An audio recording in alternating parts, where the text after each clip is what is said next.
세상이 변해서 환자분들은 내가 먹고 있는 약이 무엇인지 다 찾아보시는 것입니다. 그렇기 때문에 본인이 또한 내가 지금 먹고 있는 약이 무엇인지 확인해보고 이런 것들은 인간의 기본 권리라고 생각합니다. 비만 약제에 대해서 설명드리겠습니다. 대부분이 식욕을 억제하는 약제 펜타민 계통과 펜디메트라진 계통의 양대 산맥이 있습니다. 그 전에는 프로렌 등의 항우울제가 있었죠. 그 세대를 지나서 펜타민, 펜디메트라진의 약물이 꽤 오래전에 출시됐습니다. 그래서 펜타민 계통의 약제들을 다 어떤 제약회사나 만들고 있습니다. 비만 처방에 대해서. 그 대표적인 약제로 펜타민 계통이 아디펙스라는 약제가 있죠. 펜디메트라진 계통의 약제는 아트라진, 모든 제약회사에서 펜타민, 펜디메트라진 계통의 약제를 만들고 있습니다. 그런데 이런 것들은 국가마다 좀 처방 기준이 좀 틀립니다. 미국에서 틀리고 유럽에서 틀립니다. 우리나라는 항정 약물을 3개월 이상 처방하지 못하도록 나라에서 관장하고 있습니다. 미국 자체도 굉장히 약제에 대한 그런 규정이 까다롭죠. 약제에 따라서 스케줄드 드러그에서 범주를 여러 단계로 나누고 있습니다. 펜타민 계통의 아디펙스는 37mg와 18.75mg가 있습니다. 다시 말씀드리면 적은 용량이 있고 고용량이 있다는 것입니다. 대부분이 아침에 1T나 18.75mg 정도를 드실 수가 있겠죠.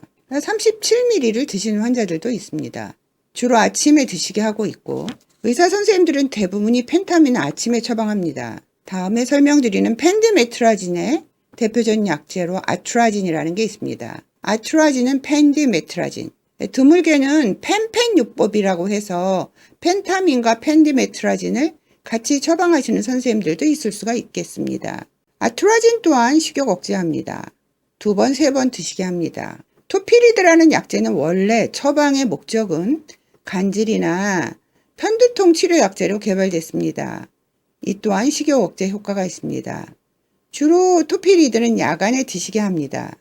야간에 폭식을 자제시켜줍니다.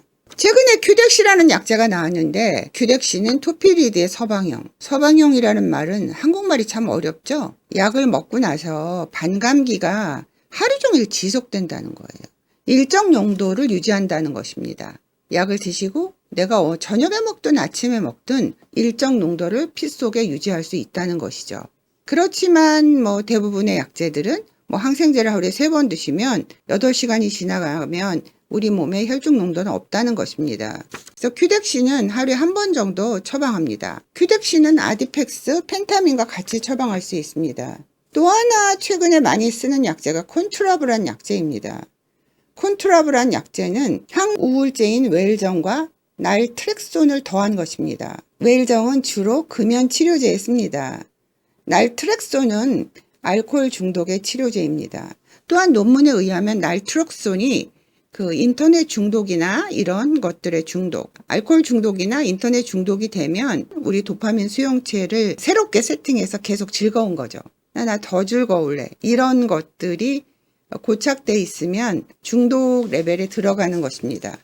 그래서 날트렉손은 알코올 중독과 인터넷 중독 같은 데 쓰는 약제입니다. 그런데 이제 음식에 대한 중독도 내가 이걸 계속 먹고 있어야 되지 하고 뇌가 세팅돼 있습니다. 따라서 날트렉손과 웰정이 합해 있는 약제, 상품명으로는 콘트라브라는 약제를 비만 약제로 씁니다. 따라서 콘트라브라는 약제는 비만하신 분들 중에서 술을 많이 드시는 분들에게 효과적입니다. 비만을 처방할 때 인디비주얼라이즈, 각기 맞게 처방하는 것이 원칙입니다. 주로 콘트라브는 아침에 1번 드시도록 처방합니다. 비만 약제를 처방할 때 사회가 굉장히 복잡해요. 그리고 50대가 넘으시면 고혈압 약제, 고지질 약제, 당뇨병, 관절약, 안 드시는 약제가 없어요. 요실금, 빈뇨, 과민성, 방광염 약제. 그렇기 때문에 내가 밥보다 약이 더 많은 게 아닌가 이런 생각을 하시는 분들도 있습니다. 그래서 비만 약제를 처방할 때도 굉장히 간단하게, 사실은 약을 드시는 것 자체가 스트레스일 수가 있거든요.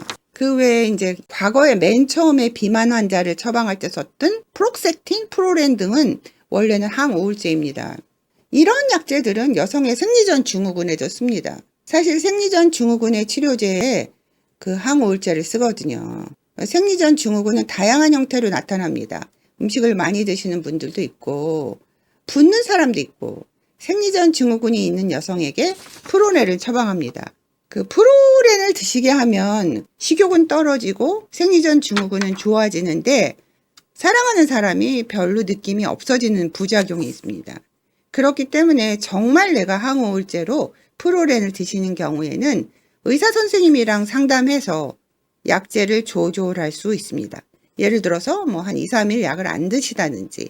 그런데 이런 약제들을 정말 내가 우울증이 있어서 약을 드실 경우에는 내 마음대로 약을 끊으시면 절대로 안 되십니다. 절대로. 의사 선생님이랑 상의하에 중간에 약을 좀 휴직 기간을 갖는 요법이 논문에 나와 있습니다. 왜냐하면 그런 프로렌 같은 약제들은 생식기로 가는 혈류량을 좀 감소시켜요. 감각을 둔화시킨다는 논문이 있습니다. 콘트라부는 그 사랑에 대해서 여성의 어떤 자궁이나 외음부에 대해서 감각을 떨어뜨린다는 부정적인 효과는 없지만 프로렌 등은 좀 혈류를 저하시킨다는 논문과 책이 나와 있습니다. 그래서 프로렌을 처방받고 나서 원장님, 저 싸웠어요, 남편이랑. 제가 남편 때문에 불감증에 걸린 것 같아. 이렇게 말하시는 분도 있습니다. 그래서 주로 에카리네인은 여러분이 주로 감기약제에 많이 들어있는 성분이 들어있거든요. 그래서 옛날에 내가 감기약 먹고 살도 빠지고 예뻐지기도 했다는 그 이제 환자분들이 하시는 말씀이 있습니다. 슬라임은 어떤 약제냐면 다엽가루입니다. 녹차가루에 들어있는 것이죠. 그린티. 그리고 또 하나 올소 시폰가루가 들어있습니다. 이것 또한 차 잎에 들어있는 것입니다. 그래서 이거 또한 슬라임도 중성지방을 분해하죠. 지방 축적을 저하시킵니다. 뷰라인을 드시면 여러분 다시마를 불려놓으면 어떡해요? 팽창하잖아요. 그러니까 그런 것들이 위 속에 들어가면 위가 가득 찬 느낌을 들으시기 때문에 다음 음식이 들어갈 자리가 적어지겠죠. 포만감을 줍니다. 그래서 뭐 에카리네인, 슬라임, 뷰라인 등을 보조제를 씁니다. 그런데 환자분들 중에는 저 그냥 눈사람 같은 약만 주세요. 이러시는 분들도 있습니다. 여러분, 식욕 억제제를 강력하게 의존하시면 약은 점점점 강하게 될 수가 있다는 것이죠. 더 많은 용량을 써야 된다는 것입니다. 의사 선생님들이 약제 처방을 많이 하기 위해서 그 보조제를 쓰는 게 아니라 환자의 비만을 제대로 치료되기 위해서 환자에 맞는 보조제를 같이 혼합해서 드려야지 그런 중추신경계를 자극하는 약제들의 용량이 줄어들 수 있습니다. 또한 갑자기 식욕이 줄어들면 화장실을 잘 못 가세요. 그래서 다이어트를 하실 때 섬유질이 있는 음식을 많이 드시라고 말씀드리는 것입니다. 그래서 변을 잘 보게 하시는 약제, 생코딜 같은 것을 쓸 수 있는데 이것은 전날 만약에 두 개를 저녁 늦게 드시면 그 다음날 오전에 직장에서 일하기가 곤란하세요. 변실금이 생길 수가 있기 때문에 저희 병원 같은 경우에는 이 생코딜은 본인의 어떤 배변 습관에 따라서 조절을 하게 따로 포장을 해드립니다. 비만 환자는 계속 늘어날 수밖에 없어요. 산업의 발달로 음식을 대량 생산하거든요. 죽도 옛날에는 맷돌에 곡물을 갈아서 아주 조금 만들 수 있었어요. 추수를 할 때도 탈곡기나 이런 게 없었기 때문에 농사를 짓기가 굉장히 어렵죠. 지금은 모든 것이 기계화되어 있습니다. 그 넓은 평야를 갖고 있는 미국 같은 나라를 가보십시오. 차를 타고 30분을 가도 옥수수 농장과 귤 농장입니다.